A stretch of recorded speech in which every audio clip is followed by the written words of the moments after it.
नमस्कार मित्रों और मेरे प्रिय छात्रों, बटरफ्लाई स्टडी चैनल में आप सभी का स्वागत है। कक्षा 9वीं के इतिहास विषय के 7वें पाठ विज्ञान और प्रौद्योगिकी को लेकर प्रस्तुत हैं। इस पाठ में हम स्वतंत्रता के पश्चात भारत ने विज्ञान और प्रौद्योगिकी क्षेत्र में किए हुए विकास कार्य का अध्ययन करेंगे। साथ ही विज्ञान और प्रौद्योगिकी क्षेत्रों में कार्यरत महत्वपूर्ण संस्थानों और उनके योगदान का भी अध्ययन करेंगे। भारतीय परमाणु ऊर्जा आयोग। भारत के प्रधानमंत्री पंडित जवाहरलाल नेहरू को वैज्ञानिक दृष्टिकोण निर्माण कर राष्ट्र की प्रगति साध्य करनी थी।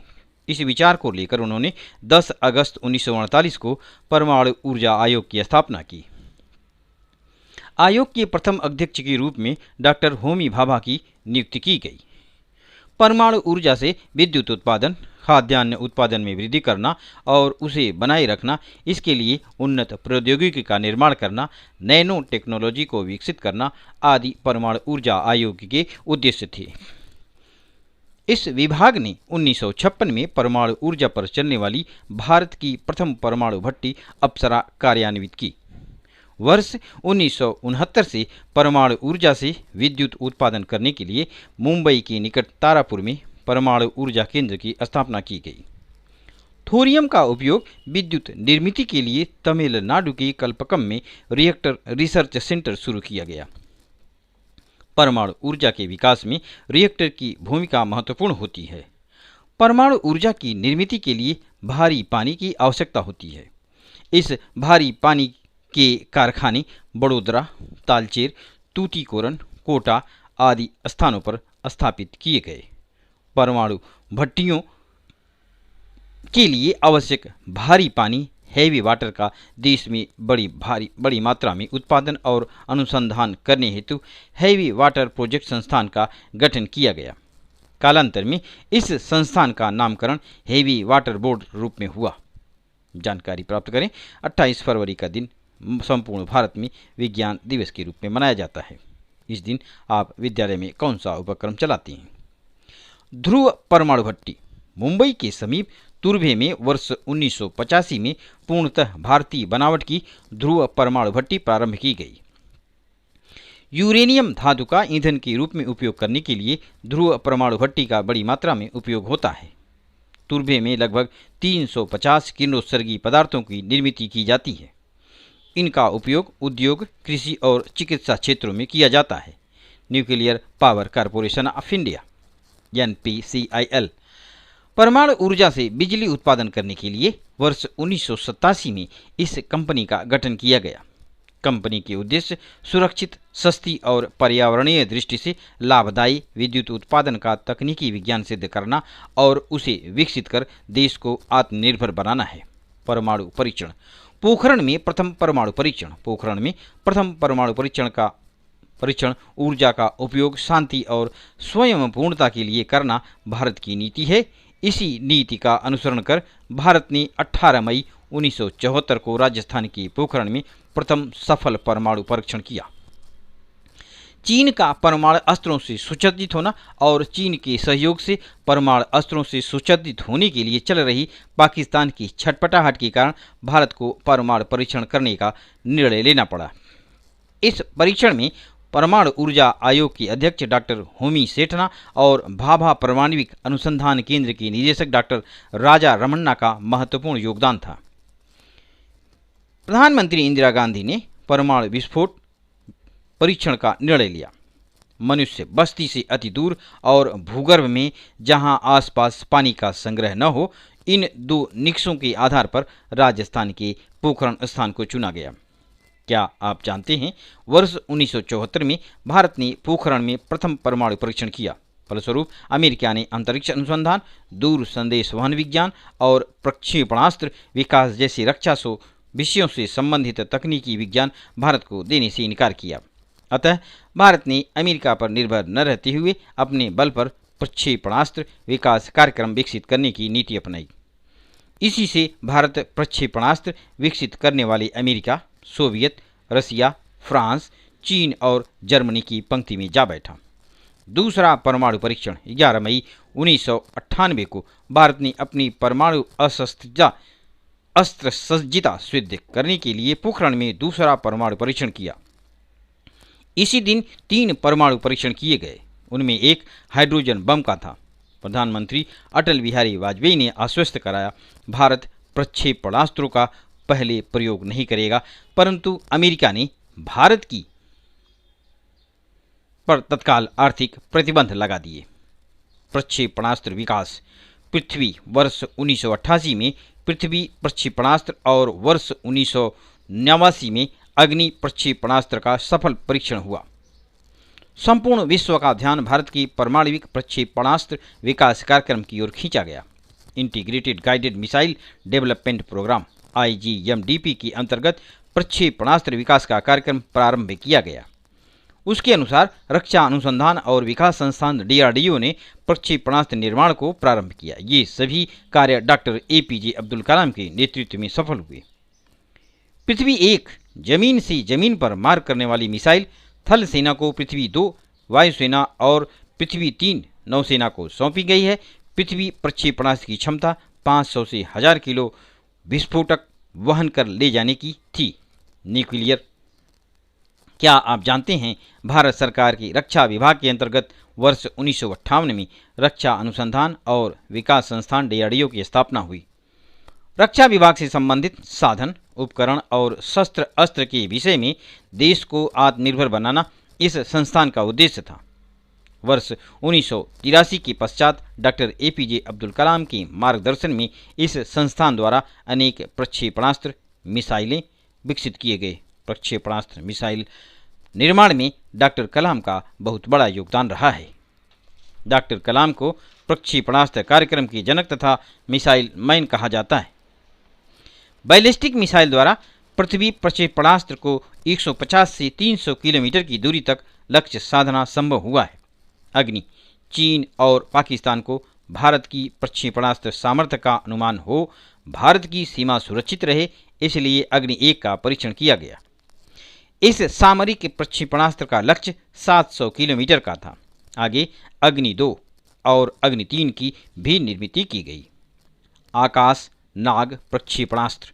जमीन से आकाश में प्रहार करने के लिए वर्ष 1990 में आकाश प्रक्षेपणास्त्र का निर्माण किया गया। 30 किलोमीटर की दूरी और 720 किलो के विस्फोटक पराध्वनि की गति से ले जाने की क्षमता इस प्रक्षेपणास्त्र की है। शत्रु के पैटर्न टैंक नष्ट करने के लिए फायर एंड फॉरगेट स्वरूप के नाग प्रक्षेपणास्त्र तैयार किए गए। प्रक्षेपणास्त्र निर्मित के कारण सैन्य की दृष्टि से भारत सुरक्षित हो गया है।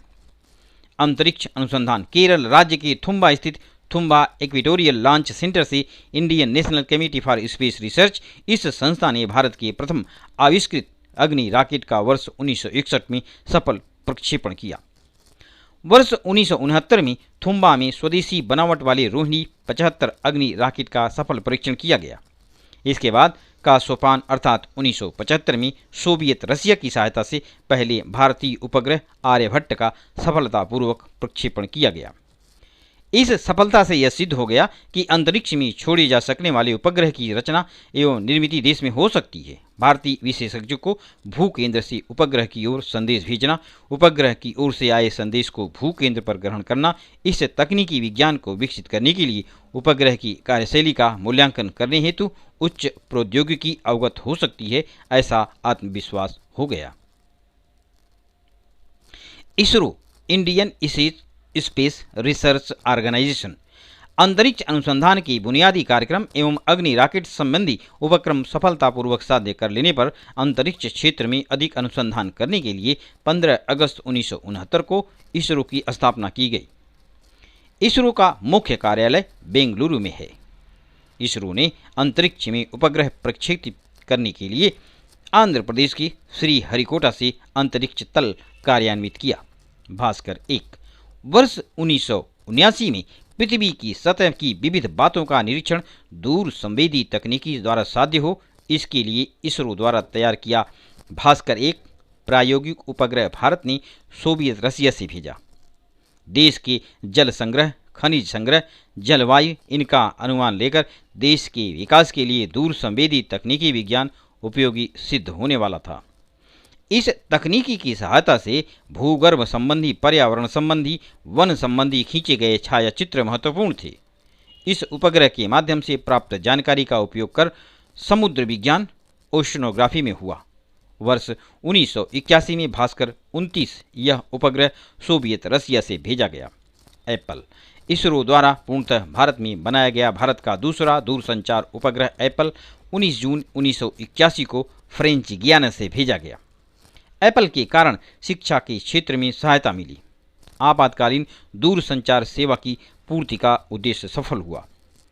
इनसेट इंडियन नेशनल सैटेलाइट अगस्त 1983 में इनसेट 1B उपग्रह का सफलतापूर्वक प्रक्षेपण हुआ। इस कारण भारत के दूरसंचार, दूरदर्शन, आकाशवाणी, जलवायु का अनुमान बताना और अंतरिक्ष विभाग क्षेत्रों में क्रांति हो गई।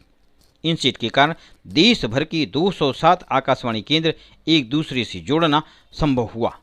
इस प्रणाली का उपयोग आपदाग्रस्त की खोज तथा बचाव, जहाज अथवा विमान दुर्घटना के प्रसंग में जलवायु का पूर्वानुमान, तूफान की खोज तथा समीक्षा, टेलीमेडिसिन और शैक्षिक संस्थाओं को हो रहा है। इनसेट प्रणाली की टेलीमेडिसिन सेवा के कारण ग्रामीण व दुर्गम भागों की जनता को विशेषज्ञ डॉक्टरों की सलाह तथा औषधोपचार सहज ही उपलब्ध हो सकते हैं। ग्रामीण और छोटे गांवों के स्वास्थ्य केंद्रों को बड़े शहरों के सुपर स्पेशलिटी सेवा रुग्णालयों के साथ इनसेट द्वारा जोड़ा गया है। प्रौद्योगिकी की प्रकृति रेल इंजन निर्माण करने वाला चितरंजन लोकोमोटिव वर्क्स कारखाना पश्चिम बंगाल के बर्धमान जिले के चितरंजन में स्थापित किया गया। इस कारखाने में वाष्प इंजन, डीजल और विद्युत इंजन का निर्माण किया गया। वाराणसी के डीजल लोकोमोटिव वर्क्स में प्रथम डीजल इंजन का निर्माण किया गया। यहीं से श्रीलंका, बांग्लादेश, तंजानिया और वियतनाम में इंजनों का निर्यात शुरू हुआ। टेलेक्स सेवा देश के एक भाग से दूसरे भाग में शीघ्र गति से टंक मुद्रित स्वरूप में संदेश वहन करने वाली टेलेक्स सेवा वर्ष 1963 में केंद्रीय दूरसंचार मंत्रालय ने आरंभ की। वर्ष 1969 में देवनागरी लिपि में टेलेक्स सेवा पहली बार दिल्ली में आरंभ हुई। बाद में उसका विस्तार पूरे भारत में हुआ। इस सेवा का उपयोग सभी क्षेत्रों में शुरू हुआ। वर्ष 1990 के बाद इंटरनेट का उदय हुआ और इस सेवा का महत्व समाप्त हो गया।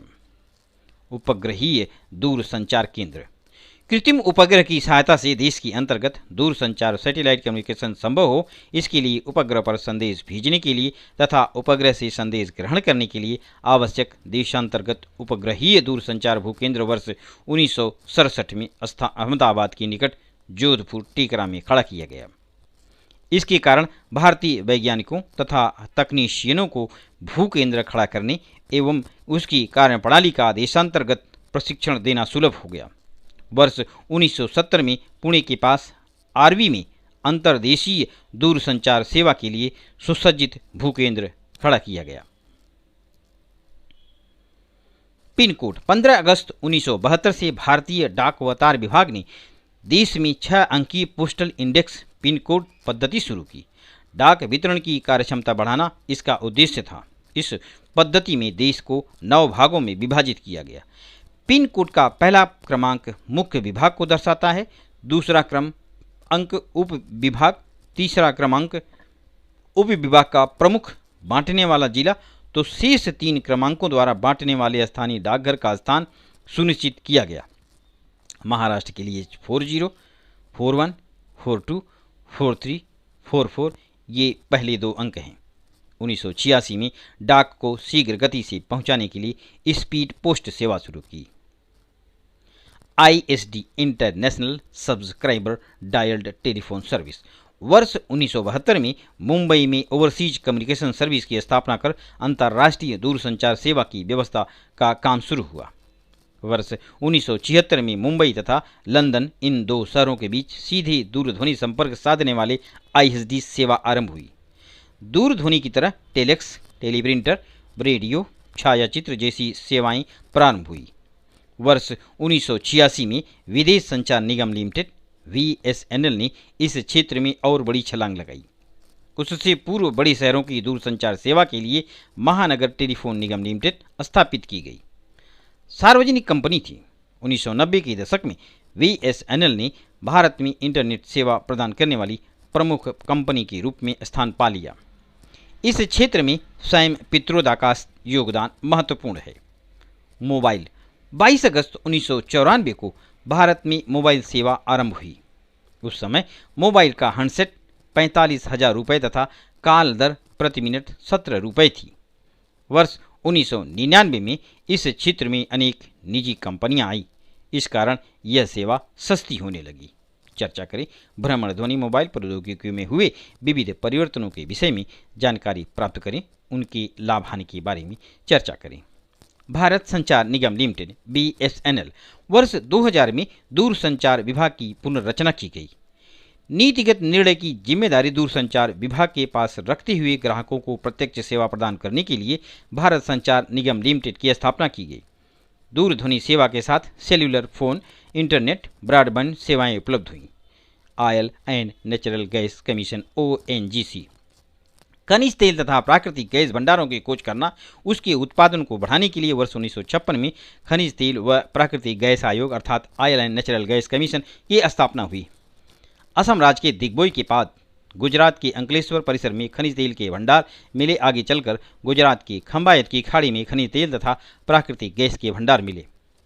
खनिज तेल तथा प्राकृतिक गैस आयोग ONGC ने वर्ष 1974 में सागर सम्राट इस ड्रिल शिप सागरी छिंदड़ यंत्र द्वारा बॉम्बे हाई परिसर में रूस अनुसंधानकर्ताओं की सहायता से तेल कुएं की खुदाई आरंभ की।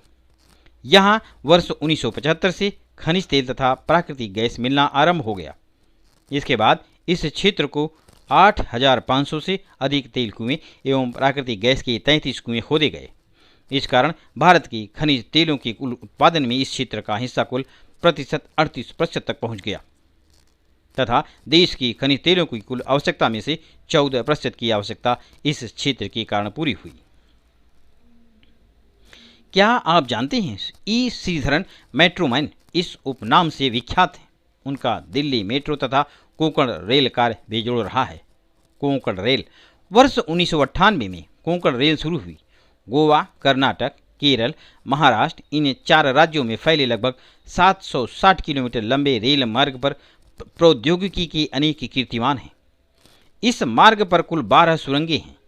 इस मार्ग पर कारबुड़े में बनी 6.5 यानी 6.5 किलोमीटर लंबी सुरंग सबसे बड़ी सुरंग है। इस मार्ग पर 179 बड़े और 1819 छोटे पुल हैं।